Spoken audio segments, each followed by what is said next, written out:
Michael and Emily Renshaw seemed like the perfect couple in Maple Hollow, a picture of love, success, and stability. But behind their smiling faces and a thriving bakery, a deadly secret was growing in silence. When betrayal turned into obsession, and lies spiraled into murder, the town learned that even the most perfect marriage can hide the darkest truths. Please subscribe for daily new update of Crime Story and watch till end. In the small town of Maple Hollow, Vermont, the Renshaw family appeared to be everything a community could hope for: kind, hard-working, and deeply admired. Michael Renshaw, a 36-year-old man with a calm voice and polite manners, ran the town's beloved bakery with his wife Emily. They had met in college, married young, and built their business from nothing but late nights and borrowed money. Their bakery, Sweet Haven, had become a symbol of love and success, where townsfolk came every morning for warm muffins and friendly smiles. To outsiders, their marriage seemed picture-perfect, a couple who shared everything from flour-stained hands to shared laughter behind the counter. But as often happens in small towns, perfection was only a mask. Beneath the polite smiles and routine greetings, something was quietly rotting. Emily, a 34-year-old woman with soft brown eyes and a kind soul, began to feel that her husband's warmth was slowly fading. He no longer looked at her the same way he once did. His compliments turned into silence, and his nights grew longer. He started coming home late, claiming that he was testing new recipes or meeting suppliers, excuses that at first seemed believable but later felt rehearsed. Sometimes, she'd wake up at midnight to find his side of the bed cold, untouched. When she asked where he'd been, he brushed it off with an easy smile, but the unease inside her grew like a quiet storm. Michael's behavior began to change in subtle ways. He started paying more attention to his appearance, dressing sharply for errands that once needed no effort. He spent more time on his phone, always turning the screen away when Emily walked by. She wanted to believe it was stress from work, but deep down, something told her that the man she loved was no longer the same. Even his laughter had changed. It felt forced, hollow, as if it belonged to someone else entirely. At night, when Emily closed her eyes, she could feel the space between them widening, like a crack that kept splitting no matter how much she tried to mend it. Despite her growing doubts, Emily kept her fears to herself. The thought of losing the life they had built terrified her. She told herself it was just a phase, that Michael was overwhelmed, and that things would soon return to normal. But each passing day brought new signs: a credit card charge she didn't recognize, a faint smell of perfume on his jacket, text messages deleted before she could ever glimpse them. The bakery, once filled with laughter and the smell of cinnamon, now felt like a stage where two strangers pretended to be a happy couple. Neighbors still admired them, waving cheerfully as they walked hand in hand to work. To the world, they were still Michael and Emily, the perfect pair who had it all. But inside their cozy home, silence had become their new language. Emily would stare at him during dinner, studying his face for truth, wondering if the man across from her was capable of betrayal. Somewhere in her heart, she already knew the answer. And yet, she didn't know that the betrayal she feared was only the beginning of something far darker, a secret that would soon destroy everything she had ever loved. Emily's quiet suspicion turned into a slow-burning obsession she couldn't ignore. Every detail of Michael's behavior began to feel like a clue. Every small change a sign of something bigger hiding beneath the surface. He had grown distant, more distracted, often lost in thought even when sitting across from her. The once lively conversations over coffee turned into empty silence. He no longer laughed at her jokes or noticed when she dressed up for him. What hurt most was the sudden absence of affection. No gentle touches, no warm hugs, no small gestures that once came naturally. Emily tried to rationalize it, telling herself that maybe he was under pressure, but in her heart she knew something had changed. One evening, while folding laundry, Emily caught a faint scent on Michael's shirt, a flowery, unfamiliar perfume. It wasn't hers, and it wasn't something that could be easily explained away. The discovery left her breathless. She sat on the edge of the bed, holding the shirt close, staring at it as though it could give her the answers she desperately needed. Her chest felt heavy, her mind spinning between denial and rage. She wanted to confront him, to scream and demand the truth, but a strange part of her hesitated. What if she was wrong? What if confronting him drove him even further away? Instead, Emily decided to watch and wait. Over the following weeks, she noticed more signs. Michael's phone always locked, mysterious late-night messages, and sudden business trips that didn't make sense for someone who owned a small-town bakery. He started using cash instead of their shared credit card and grew defensive whenever she asked simple questions. Each lie he told was wrapped in charm, delivered so smoothly that for a moment she almost believed him. But trust, once cracked, doesn't repair easily. One cold Saturday evening, Emily followed him.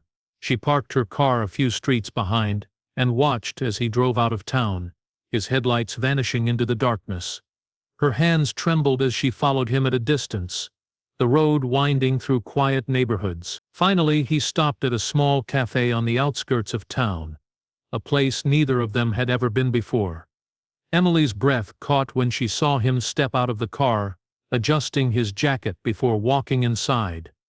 Minutes later, a young woman appeared, her hair blonde, her smile bright. She greeted Michael with a warmth that Emily hadn't seen in months. There was no mistaking it. The way he leaned in close, the way their hands brushed. It wasn't business. It wasn't friendship. It was betrayal, plain and cruel. Emily drove home in silence, her tears blurring the road ahead. She felt humiliated, broken, and furious all at once. That night she lay awake, replaying every lie, every excuse, every "I love you" that now felt like poison. The perfect husband she had once trusted with her life was a stranger, and the life they built together was beginning to crumble. What Emily didn't know was that uncovering this affair would not bring her closure. It would only pull her into a web of lies far darker than infidelity, one that would soon turn deadly. Michael Renshaw's secret life was far more elaborate than Emily ever imagined. His affair with Sophie Dalton wasn't a moment of weakness or a passing distraction. It was a carefully constructed lie that had been unfolding for nearly a year. Sophie was young, ambitious, and new to Maple Hollow, having recently started her career as a real estate agent. To her, Michael was charming, devoted, and single. He told her that his marriage had ended quietly and that he was simply waiting for paperwork before moving forward. He rented a small apartment across town under a false name, a place Sophie believed was his temporary home. The space was plain, just a bed, a few boxes, and a set of clothes, but it served its purpose perfectly. There Michael could be whoever he wanted to be, free, successful, and unburdened by his real life. While Michael lived out his fantasy, Emily's quiet investigation grew more determined. She began collecting pieces of evidence, a photograph of Michael's car parked outside Sophie's apartment, strange receipts hidden in his wallet, and phone records showing late-night calls to an unknown number. She didn't want revenge. She wanted the truth. But truth often comes with consequences, and Michael was beginning to sense that Emily was no longer in the dark. He noticed her distant tone, the questions that carried hidden meaning, and the way she sometimes stared at him longer than usual. His calm mask began to crack under pressure. Michael's charm was his greatest weapon. He used it to deceive, to manipulate, to make others believe whatever story suited him best. He convinced Sophie that Emily was unstable and dangerous, that she was stalking him and refusing to let go. He painted himself as a victim of a toxic marriage, gaining Sophie's sympathy while pushing Emily further into isolation. When Emily confided in her sister Rachel about her suspicions, Rachel urged her to leave, but Emily wasn't ready. She wanted to confront Michael face to face, to force him to admit what he had done. She didn't realize that by planning that confrontation, she was stepping closer to danger.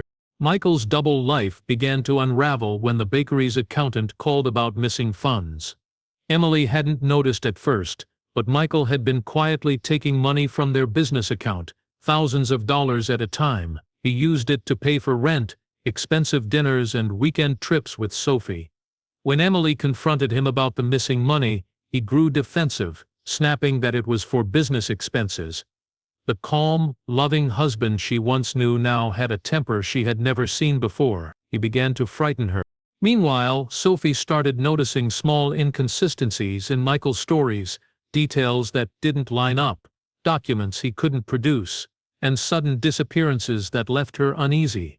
She began to wonder if there was more to his life than he claimed. But before either woman could uncover the full truth, Michael made a decision.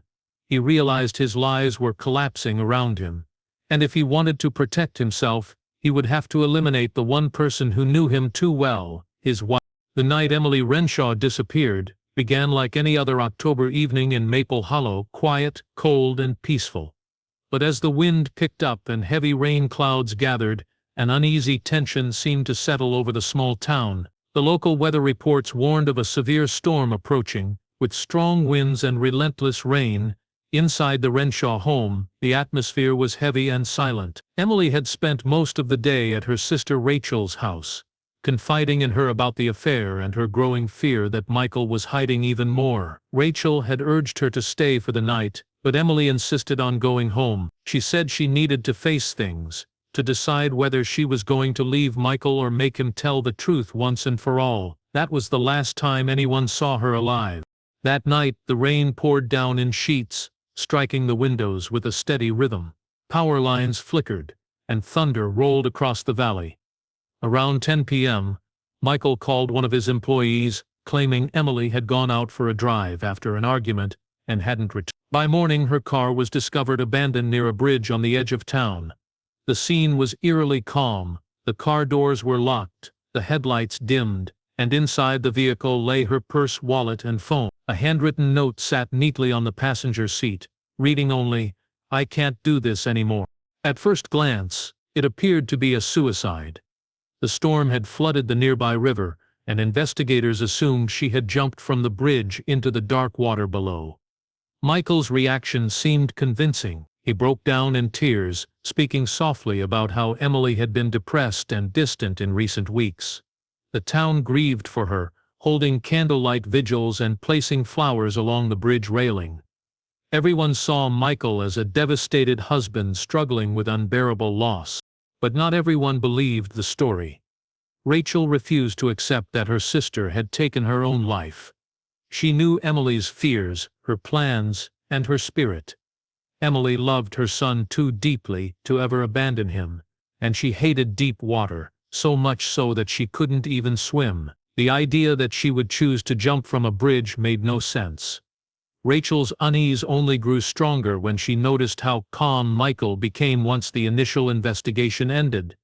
Within days, he was back at the bakery, smiling politely at customers as if nothing had happened. The police closed the case quickly, listing it as a probable suicide, citing the note as final proof. But Rachel wasn't convinced. She began gathering everything Emily had mentioned in the days before her disappearance: her notes, receipts, and a hidden USB drive Emily had left with her, just in case something happened. It contained photos of Michael's car parked outside an unfamiliar apartment and records of missing money from their business. As Rachel stared at the evidence, a sickening thought took hold. Emily hadn't run away, and she hadn't taken her own life. Something terrible had happened that stormy night, and Michael knew exactly what it was. Rachel Renshaw could not let her sister's memory rest under the shadow of a lie. Every instinct told her that Michael was behind Emily's disappearance. The authorities had closed the case too quickly, satisfied with a note and a few words from a grieving husband. But Rachel knew her sister too well. Emily was cautious, strong, and full of life. She would never leave her son behind, and she would never step near the bridge, especially during a storm. Determined to uncover the truth, Rachel began retracing Emily's final days, visiting the bakery, talking to friends, and going through every detail the police had ignored. What she found only deepened her suspicion. Michael's behavior after Emily's disappearance was far from what one would expect from a devastated husband. Just days after the funeral service, he resumed his usual routines. He stopped wearing his wedding ring, removed photos of Emily from their home, and even joked with customers at the bakery. When people offered condolences, he would smile faintly and say, "She's in a better place," before quickly changing the subject. Rachel noticed that he avoided eye contact whenever she came around. Something about his composure felt rehearsed, as if he was playing the role of a mourning spouse rather than actually feeling the pain of loss. Rachel's persistence eventually caught the attention of Detective Laura Greene, a local investigator known for her sharp instincts. After reviewing the initial police report, Greene noticed several inconsistencies that had been overlooked. For one, there were no fingerprints on the note found in Emily's car, not even hers. The paper had been wiped clean. Additionally, the timing of Michael's 911 call didn't align with his story. Phone records showed he had been in the area of the bridge hours before he claimed to have gone searching for Emily. That single discovery was enough to reopen the case. Detectives began quietly monitoring Michael's movements.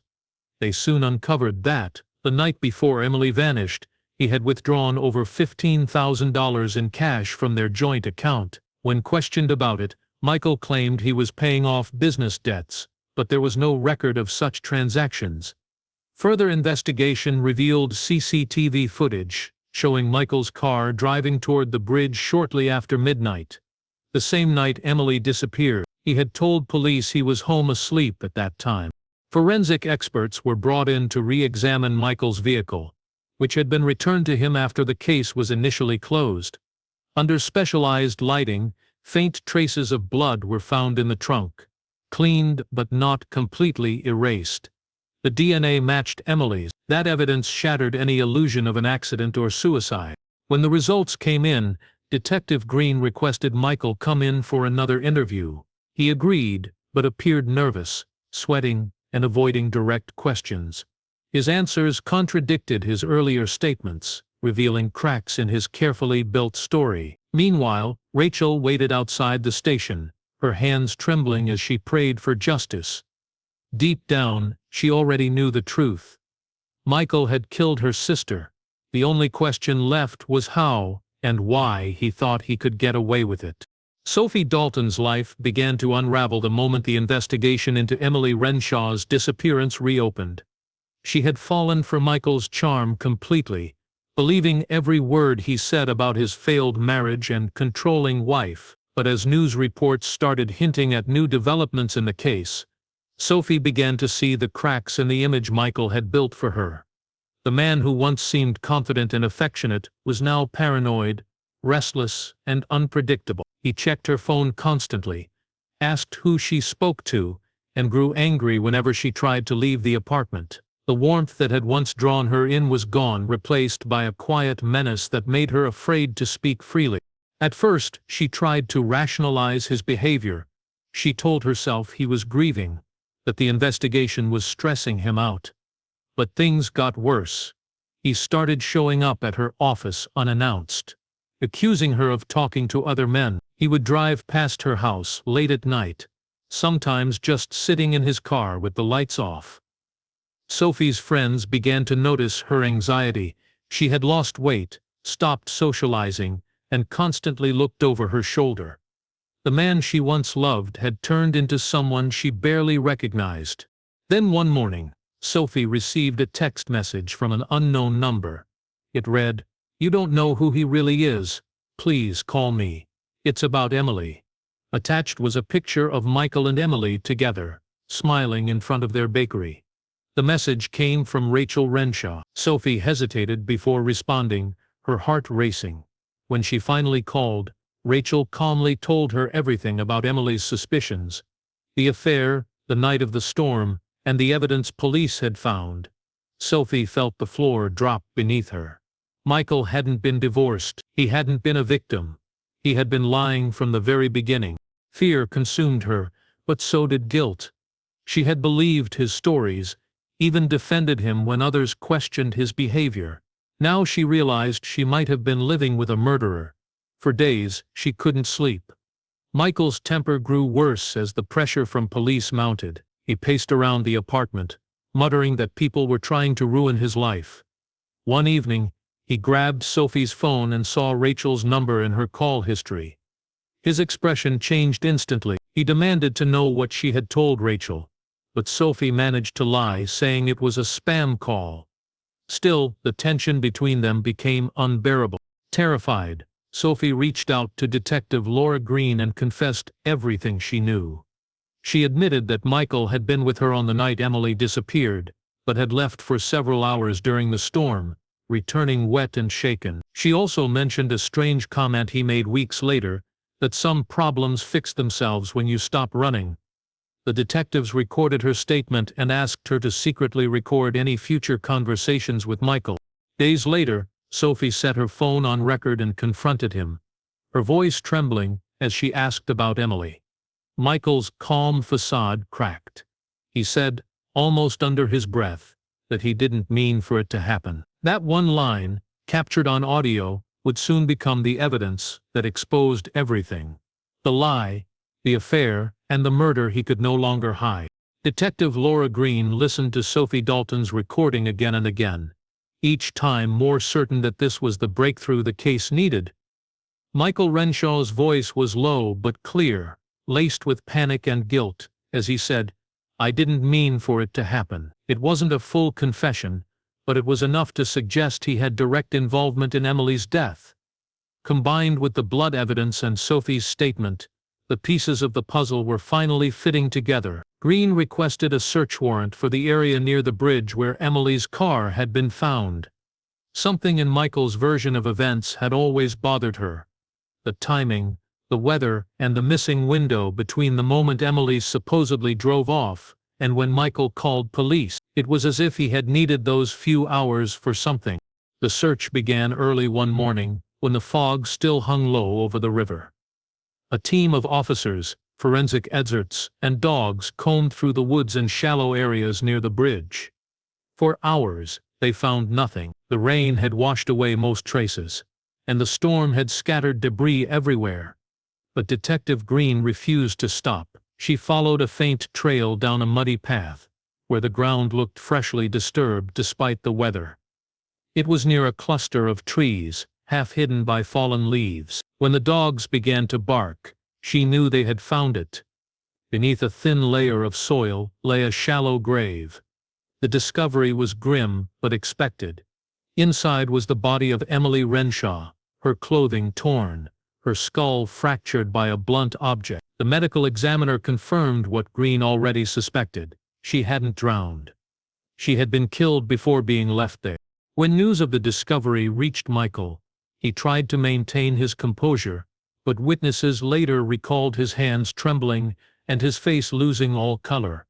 He denied everything, claiming he was being framed. But the evidence told another story. Detectives searched his garage and found a wrench tucked behind a wooden shelf, carefully cleaned but still carrying faint traces of blood. Forensics matched it to Emily's wounds. His fingerprints were on it. The cash withdrawal, the lies, the recording, all of it formed a chain he couldn't escape. In the interrogation room, Michael's calm began to crumble. For hours he denied and deflected, blaming Emily, Sophie, even Rachel. But when confronted with the wrench, his shoulders slumped. He finally admitted what had happened that night. Emily had discovered everything: the affair, the money, the lies, and had threatened to go to the police. They argued, and in his rage, he struck her. When he realized what he'd done, he panicked. He drove her body to the bridge, wrote the note, and staged the scene to look like suicide. His confession shocked the entire town. People who once called him a friend could no longer recognize him. The image of the kind baker who smiled at everyone was replaced by that of a cold, manipulative killer. And though justice was finally closing in, the horror of what he had done would haunt Maple Hollow forever. Michael Renshaw's trial became the most talked-about event Maple Hollow had ever seen. The quiet Vermont town that once knew him as the friendly baker now watched in disbelief as he sat in court, wearing a gray suit and an expression of hollow defiance. The courtroom was filled every day. Locals, reporters, and strangers, all drawn by the story of the man who had lived a double life and murdered his wife to protect his lies. Prosecutors painted a chilling picture of Michael's greed and selfishness, describing how he juggled two lives until his deceit collapsed. They revealed the recordings, the forensic evidence, the cash withdrawals, and his confession. The defense tried to argue it had been an accident, that Michael had lost control during an argument, but the jury saw through it. The story of a loving husband who snapped didn't fit the evidence of a man who planned, covered up, and lied at every turn. Sophie Dalton's testimony was one of the most emotional moments of the trial. Her voice trembled as she recounted how Michael manipulated her, how he lied about his marriage, and how she discovered the truth too late. The recording she made played aloud in the courtroom, echoing through the silence. When Michael's voice said, "I didn't mean for it to happen," Sophie broke down in tears. Rachel, sitting in the front row, watched the man who destroyed her sister's life show no remorse, not even as the walls of his deceit came crashing down. She clutched a pendant that had belonged to Emily and silently promised she would see justice done.